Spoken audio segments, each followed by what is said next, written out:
We have goals, right? We set these big goals because at some point you did say, I'm going to complete this 17 hours or less of biking, swimming, and running, or 5 months of walking. How do you help your clients go from goal to being in the moment? That's a great question. And often, sometimes the goals that my clients come to see me for just very vague goals. Like, I want to get stronger. I want to be fitter. I want to lose weight.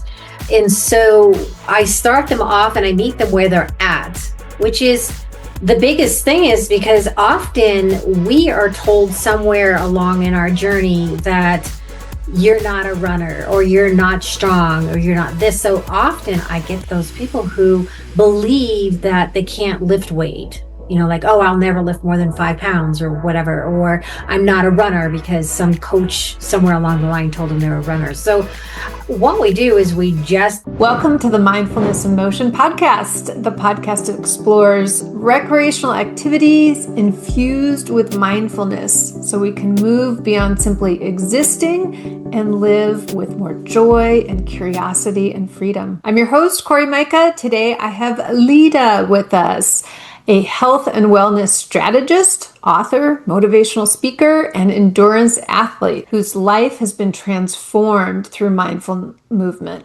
She has hiked the Appalachian Trail, climbed Mount Kilimanjaro, to completing Ironman triathlons. I guess that's the brand name, isn't it? Yeah. Long distance swims. Lida has discovered that resilience isn't about pushing harder, but it's by learning to stay present. Today we'll explore how movement can become a powerful practice for healing, courage, and living more fully. Let's dive in. All right, welcome.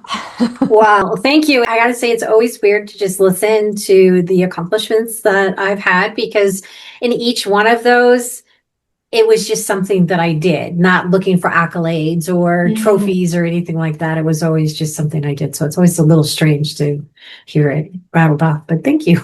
Yeah. Great to be here.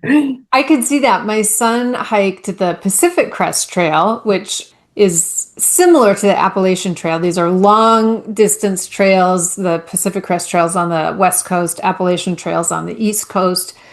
And, I say things to him I'm like, it's quite an accomplishment. And he doesn't want to own that, because his comment is, well, Mom, you just get up and put one foot in front of the other every day.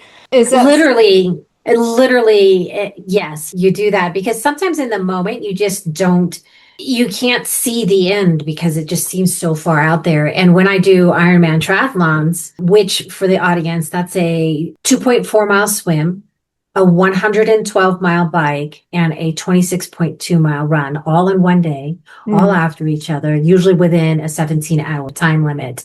And my mantra when I do that is stay in the moment, because it will change. And yeah, so movement has it saved my life. So I love this, that's stay in the moment. One of the practices that we teach people, and maybe you teach this as well, is the infinite 1%.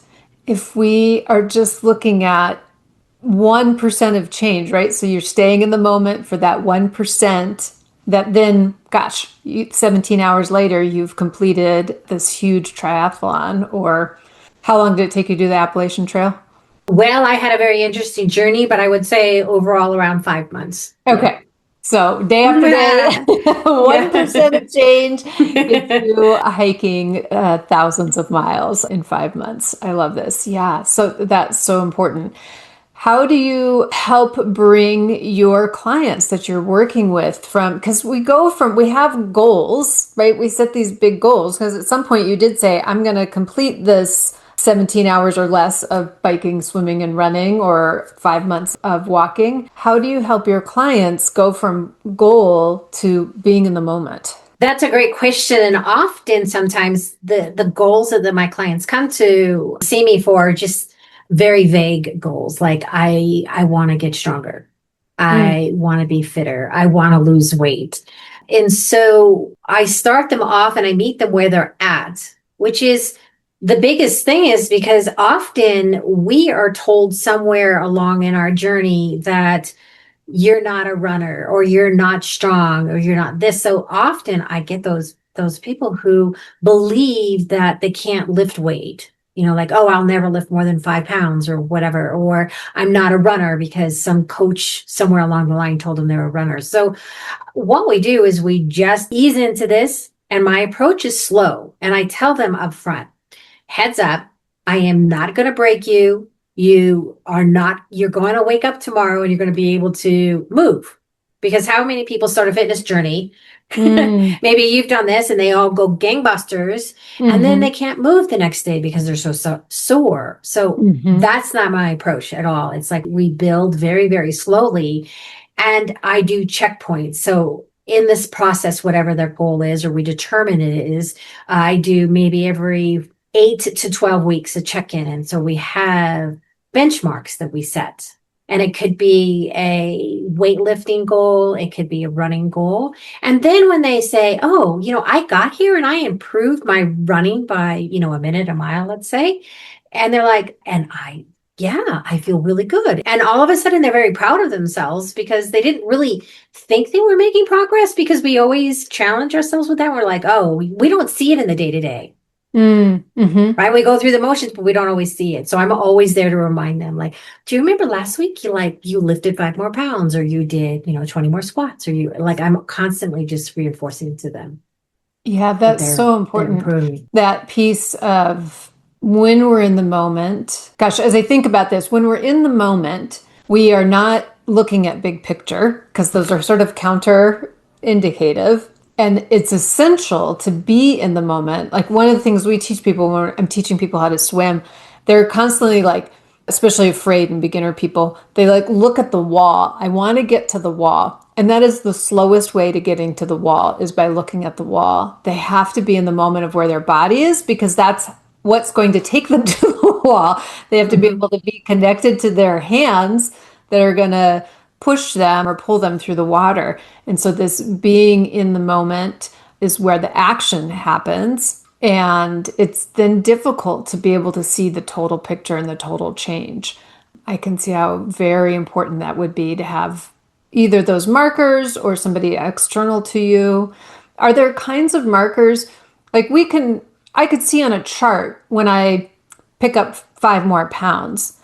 Are there other markers that you're looking for that have to do with how they show up, or their mindful practice, or their beliefs about themselves, or those kinds of things too? Is that part of what you bring people into it? Because that can be these small internal energy shifts. Yeah, and I think the internal energy shifts are far more important than the number. Whether that number be, a weight gain or loss on the scale, which I always discourage people, because that number isn't the measurement of success or how you feel, right? We've all heard the story, like, you could gain weight but feel better in your clothes, because you're losing fat, but you're gaining muscle, and muscle weighs more than fat. So there is truth to that. So yes, I do the measurements of, are you running faster? Or in your case, are you swimming the 25 yards or 25 meters faster? But when the real shift happens, I'll be like, they have switched from an I can't attitude to I got this. I have a client who measures me on a scale of, oh, well, that's nice. Oh, you're being really sweet, like being sarcastic. She doesn't really mean it. And so for her, like, a measurement of success was that she didn't need to take as many rest breaks in between movements, or between rounds. But for her, it was also, and for others, it's like, I can do this. Like, wow, I just lifted this weight when I didn't think I could, or I was never able to run around the track before, and now I can.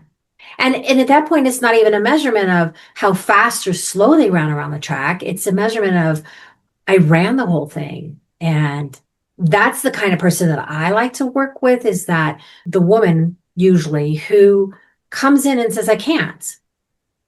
And I don't dismiss that because that's the way they feel. I'm like, how about we just take today for today, and we just progress as we do. And then all of a sudden they're doing it, and they're like, oh my God, I can't believe that coach told me I wasn't a runner, because look at me now.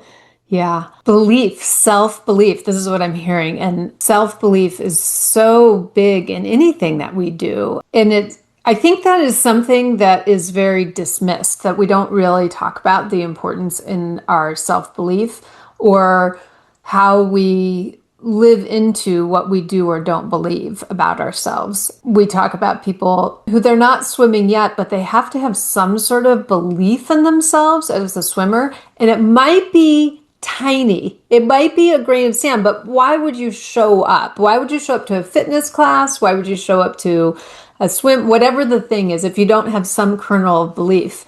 And yeah, the usefulness of growing that versus the alternative. And you take that small leap, right? And that small leap can be engaging with you as a coach to help them learn the skill.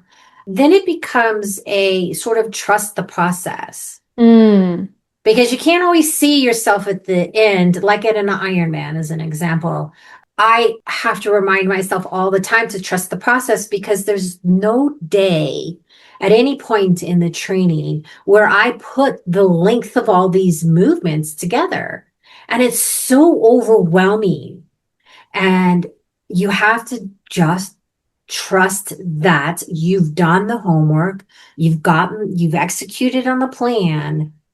And I encourage visualization immensely. And that when it comes to that race day, you have trained the way you're going to race. Now you're trusting the process. So whether it's doing an Ironman or not even an Ironman, a 5K run, or maybe doing a mile open water swim, you've got to trust that I've gotten in the pool. I've done what Cori's told me to do. I've done my laps. I've done my drills, and I'm standing at the water's edge, right? In my wetsuit or not. Yeah. And you see that buoy way out there and you're like, oh my gosh. And you're kind of scared. But then you say, I've got this. I've done my work. I've earned to be here. Mm-hmm. So tell us more about the process. And I'll just put a little side pin note, not that this is about me and the way I teach, but I don't ever teach people to swim miles. I teach people how to not be afraid going in deep water. But I pass on that mile on swimming to other people. That's when folks are ready to do that kind of thing. We take them to fun places like Hawaii to see some fish swimming around, but I'll join you for that anytime. Yeah, I stick with the fun, interesting, and not that the mile swim isn't fun. I do mile swims myself. I'm a distance swimmer myself, but it's a little bit of a different beast. Anyways, tell us more about the process. When you say trust the process, what are elements that are going into if somebody's thinking about doing something new, because you have quite a few different sort of physical areas that you work with people. What would you say is kind of a skeleton or a framework when you think about a process to trying something new? Yeah. And so when it comes to physical, that's only a small component of it, right? So the process includes taking care of your entire well-being, right? It can start with getting a good night's sleep. And that's often where much of my coaching stems from, whether it be weight loss or fitness or stress release is, are we sleeping? Right? So you may need to create a process or a sleep routine so that you're getting sleep. Right? A process can be, how are you fueling your body? Are you giving your body the nutrients that it needs to sustain whatever it is you want to do? Even if, that can be just, having energy for the day, which most of us or many people don't even have consistent energy through the day. So, the mindfulness of what am I eating? Where am I eating? How am I eating? Right? That's a process of creating awareness around what you're eating. And for me, the more difficult a challenge is, then other things come into play, like time management becomes a process. How are you managing your day? Are you focused so much on your goal that your relationships are falling apart because they don't see you anymore? So there's a lot of individual processes like cogs and rolling around that help you get to the goal, whether it's an endurance event or not. But there's many other steps, processes in the way that you need to look at it. And so when I look at the entire well-being of somebody, and I think that often we do get caught up in the idea of a goal and then other things drop off, and we need to have a check-in with ourselves and say, what's really important here? We can very short term become single-minded focus, but for our overall well-being, it's a puzzle of how do you interconnect all these pieces to make the picture that you want, which might be that best version of yourself. Mm-hmm. And that each piece on that puzzle is almost a process. What are your daily habits? That's a process. Mm-hmm. I went two different ways as I'm listening to you. I'm curious if my listeners feel the same way. Like when we went into all these sleep, time management, curiosity with our food, on one hand, this could feel very overwhelming. Oh my gosh, like I have to pay attention to all these different areas of my life. But on the other hand, I think about how many times in my younger version of myself, and actually a reason why I stopped doing or don't really do big events like participate in a triathlon is this sort of all focus, all work to this pinnacle thing, and then the pinnacle thing happens, and then you just sort of drop off. It's like, well, I'm no longer biking, running, and swimming because blah, I did the thing, I'm done. And what I'm actually now being invited into is, oh, that just kind of sets a direction, maybe this fun reward, this fun, interesting piece to participate.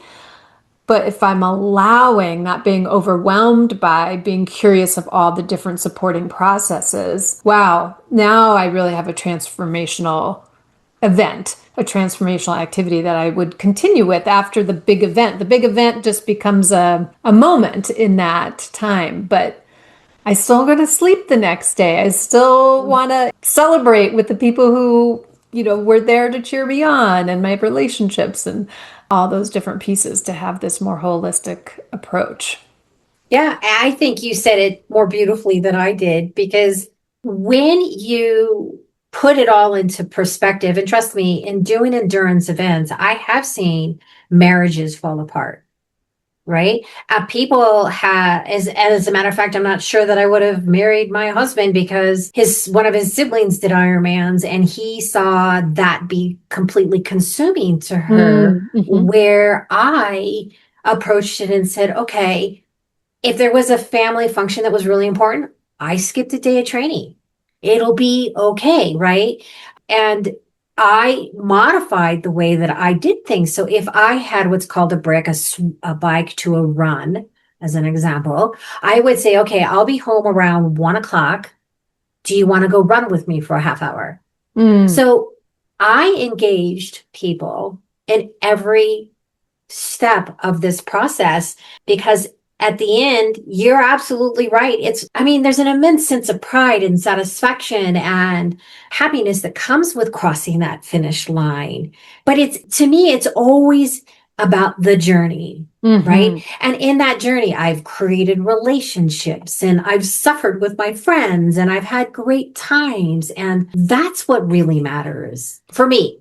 And that's what I coach, is finding something that you love, because I don't want what you love to be something that you don't love because you burnt yourself out of it. And when I look at it, if you love it and you have that connected with all these other things of relationships and sleep and food, and you're in a balance, which I can address the feeling overwhelmed part in a bit here, then you're going to do it for a lifetime. And that's what we want. We want longevity. We want a healthy life, both physically and mentally for ourselves, but in every other aspect of our life.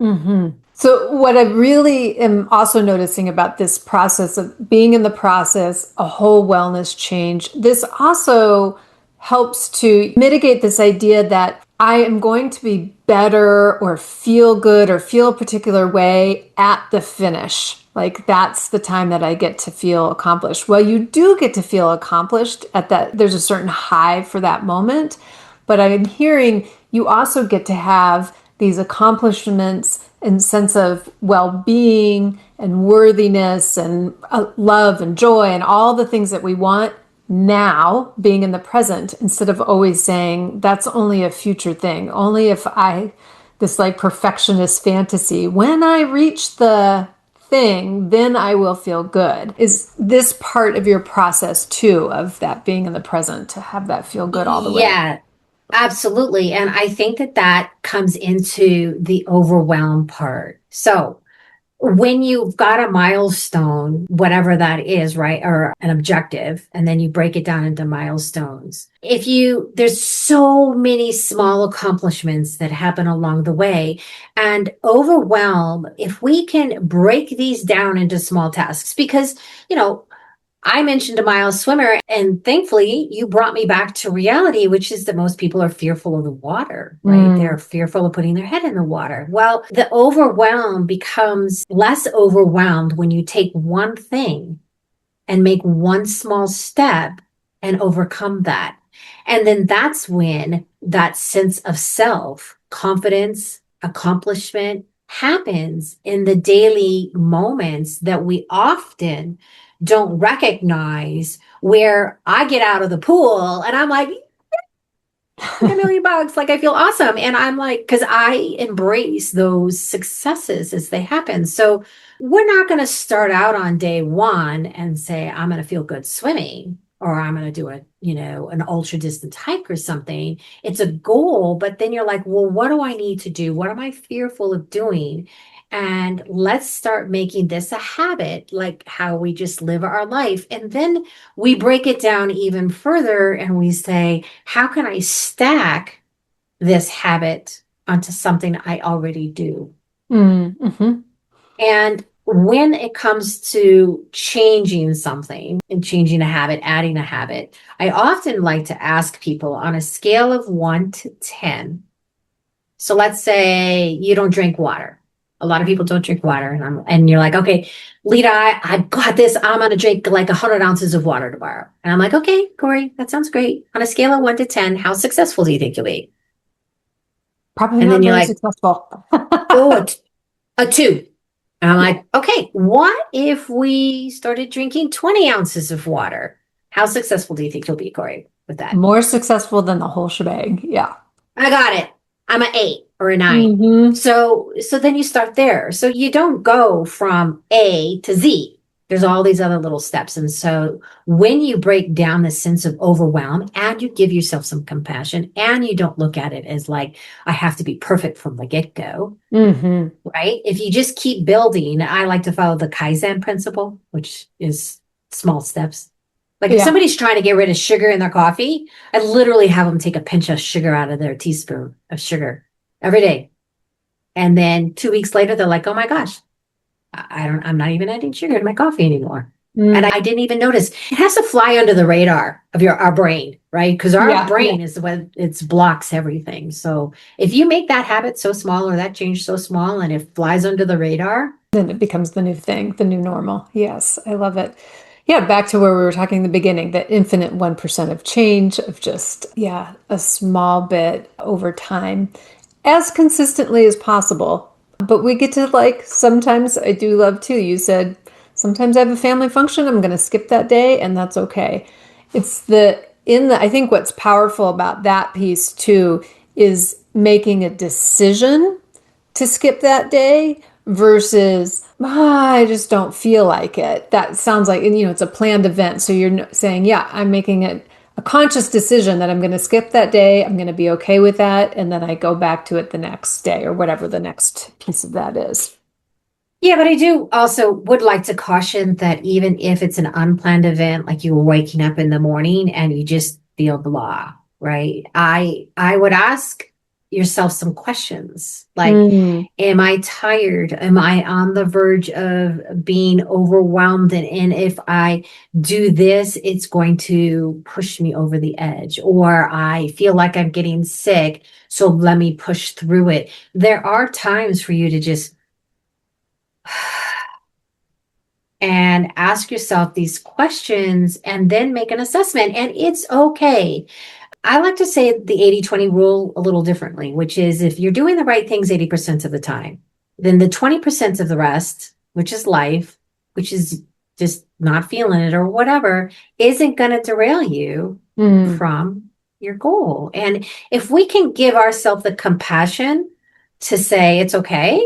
Now, you've got to know what the important things are in this, like in the training. Like I always knew the important days. So it was easy for me to blow off or skip the unimportant days. So in this process, if you know what the key moments are, like a deliverable at work, you know you have to get it done, but this is less important. Then you need to let it go, but you need to let it go without beating yourself up on the back end, right? Who does that?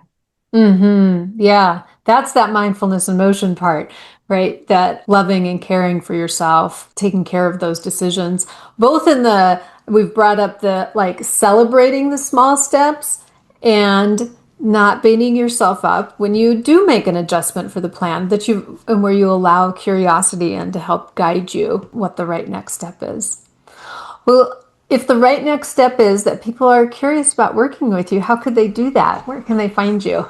Everything can be found on my website, my socials. You can email me directly. I love having free conversations to listen to your story because we've all got one. And it is really important that when you work with somebody that there's a connection and there's trust. So you can find all that on Head to Toe Coaching. That's HEADTO coaching.com.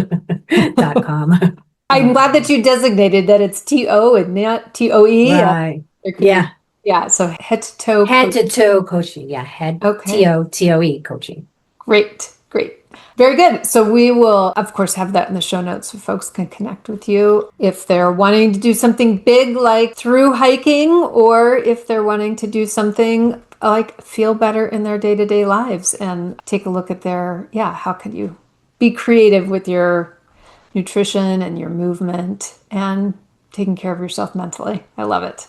Yeah. I would much rather have a woman who is just doing something wee small and crosses that line and says, and it thinks it's the best thing that's ever happened to her in the world versus somebody who wants to shave a little bit of time off their time. Because I just want you to know that you can. I can help you get there, whatever that is. So good. It's so good to have somebody to believe in you while you're building your capacity to believe in yourself. Really helpful. How many times I've had people say, do you really think I can learn to swim? And I can just very groundedly say, yes, absolutely. And I know it's assuring. It's helpful for people to have somebody to believe in them as they get started on their journey. So thank you for doing that with folks. All right. Well, thanks so much for being here. Thanks for having me, Cori.